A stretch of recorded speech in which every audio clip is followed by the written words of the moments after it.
There is a kind of comfort in routine, in knowing what to expect from each day before it even begins. I had always lived in that comfort, wrapped in the familiar rhythm of my family's life. Mornings in our house were always the same. The scent of coffee drifting from the kitchen, the soft shuffle of my father's slippers against the wooden floor, my mother humming an old song as she prepared breakfast. The clinking of plates, the murmur of morning news on the radio. It was a peaceful, predictable existence, one where every detail seemed fixed in place, like a painting that never changed. I never had a reason to question anything. My childhood was filled with warmth, summer afternoons playing in the backyard, winters curled up by the fireplace, birthdays with homemade cakes and candles that flickered in the dim light. My parents were attentive, loving. They weren't the kind of people who kept secrets. At least that's what I thought. Sundays were special. No matter what, we always had dinner at my grandmother's house. She lived in a quiet neighborhood in the same house she'd owned for decades. The wooden table in her dining room had seen generations of family meals, conversations stretching late into the evening, laughter ringing against the old walls. It was tradition, unspoken, unbreakable. Every year we took the same summer vacation to the same small town by the lake. My father would rent the same cabin, with its creaky floors and the scent of pine always lingering in the air. We'd spend our days swimming, our evenings sitting by the fire, telling stories that never seemed to change. I love those stories. They were always about family, about where we came from, about the struggles my grandparents faced, about the sacrifices made so we could have the life we did. There was never any doubt, never any contradiction. It all felt so solid, so real. I had no reason to doubt any of it. But looking back now, I wonder if I was ever meant to know the truth. Because the life I thought I knew, the people I trusted more than anything, had been hiding something from me all along. And one day, by pure accident, I would uncover the secret they had tried so hard to keep buried. A secret that would change everything. A secret that would make me a millionaire. If there's one thing I've learned, it's that the truth never arrives all at once. It creeps in, slipping through the cracks in the stories we've always believed, showing itself in the smallest of ways before we even realize what we're looking at.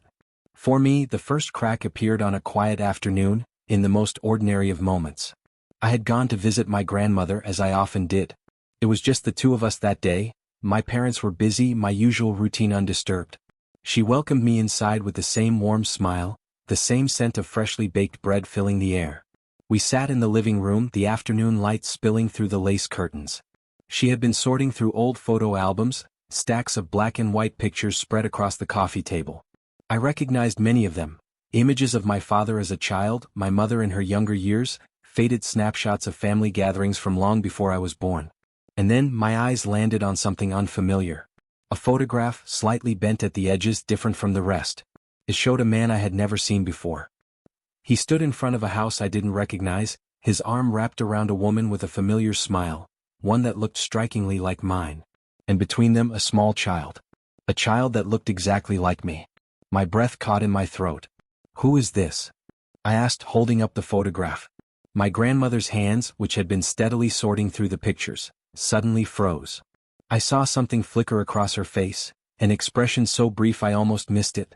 She looked at the photograph, then at me. For a moment, I thought she would laugh it off, dismiss it as just another old memory, another forgotten face from the past. But she didn't.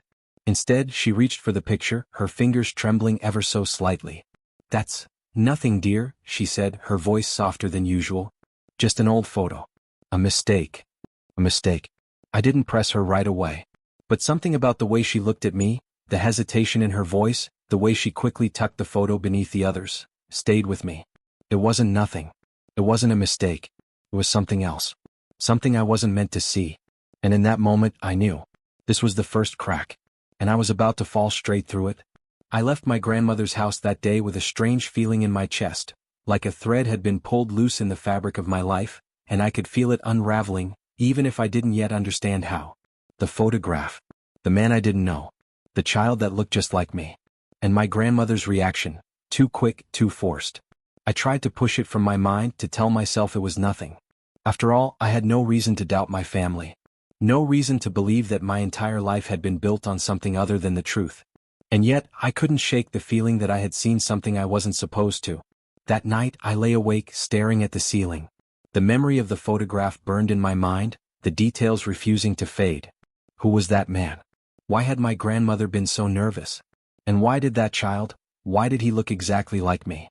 I told myself I was overthinking, that there was a simple explanation. But doubt, once planted, grows like a weed. Over the next few days, I started noticing things I had never paid attention to before. Little inconsistencies in the stories my parents told. Odd pauses in conversations. The way they sometimes exchanged glances when certain topics came up, glances I had always ignored because I had never thought to question them. I found myself watching them more closely, listening more carefully.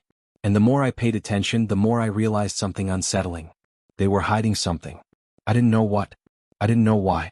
But I knew without a doubt that my family had a secret. And for the first time in my life, I wasn't sure if I wanted to know the truth. Because deep down I felt it. Whatever they were hiding, it was big. And once I found out, there would be no going back. The more I tried to ignore it, the more the truth seemed to push itself in front of me, demanding to be seen. I started looking for answers in the places I had never thought to search before. First, it was the old family albums. I flipped through page after page, looking at my childhood, at my parents when they were younger, at family gatherings that should have reassured me, but instead they only raised more questions. There were gaps. Moments that should have been there but weren't. Photos of my first birthday, my first steps, missing. There were pictures from when I was older, but nothing from the very beginning. And then there were the inconsistencies.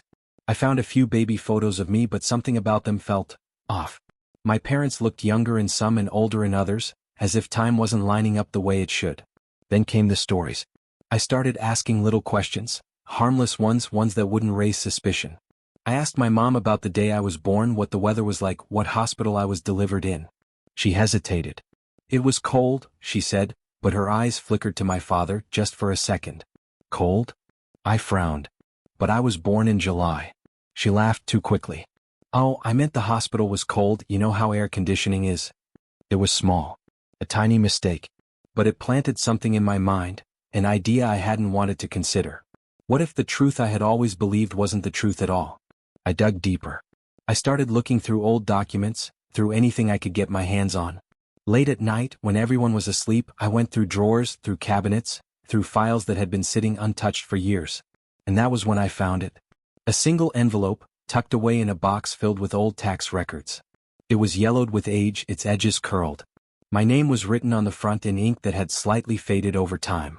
My heartbeat thundered in my ears as I opened it. Inside was a certificate. But it wasn't my birth certificate. It was an adoption record. For me. The world tilted. I read the words over and over again, hoping they would change, that I had misread them. But the truth was clear, written in official letters across the page. My parents, my family, had lied to me. I wasn't who I thought I was. And suddenly I wasn't sure who I was at all. I sat there, staring at the adoption record, my hands trembling. The room felt smaller, the air heavier, as if the walls themselves were closing in. I wasn't their child. The people I had loved my whole life, the people I had trusted more than anything, weren't my real parents. I didn't know how long I sat there, my mind racing through memories, trying to piece together the fragments of my life. I wanted to believe it was a mistake, that there was some logical explanation. But deep down I knew. This was the truth they had hidden from me. I thought about all the times I had noticed something was off but ignored it. The missing photos. The way my mother had hesitated when I asked about my birth. The looks my parents exchanged when I brought up the past. It had always been there, waiting for me to notice. I just never had. 1,000 questions flooded my mind, but one stood out above the rest. Who were my real parents? And why had my family lied to me about it? I looked back at the adoption paper, scanning for answers. There was a name, one I didn't recognize. Not my mother's name. Not my father's. Someone else. Someone I had never heard of before. I had to know more. I carefully placed the paper back into the envelope, my mind already racing with my next steps.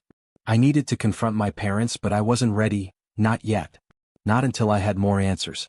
I grabbed my phone and typed the name from the document into a search engine. And then, for the second time that night, my world turned upside down. The name wasn't just anyone's. It belonged to a billionaire. A man who had built an empire. A man whose face was on the covers of magazines. A man whose last name I had never shared, but whose blood, it seemed, ran through my veins. I wasn't just adopted. I was the heir to a fortune. And my family had kept it from me my entire life. Sleep was impossible. My mind spun in circles, trying to make sense of what I had just discovered. Why would they hide this from me? What were they so afraid of? And, most importantly, who was I really? By the time morning came, I had made up my mind. I couldn't sit with this secret any longer. I had to confront my parents. I found them in the kitchen, going about their usual routine, my father reading the newspaper, my mother pouring coffee. It was such a normal moment, so painfully ordinary, and yet everything about it felt wrong. I set the envelope on the table. "We need to talk." My voice was steady, but inside my heart pounded. My mother's hands froze around the coffee mug. My father lowered his newspaper. Their eyes flickered to the envelope, and in an instant I knew, they already knew what was inside. They didn't look shocked. They looked afraid. "How long were you planning to lie to me?" I asked. My voice was calm, but my hands clenched into fists. My mother exhaled, slow and shaky. "We were never going to lie forever," she whispered. We wanted to protect you." "From what?" I demanded. "From the truth?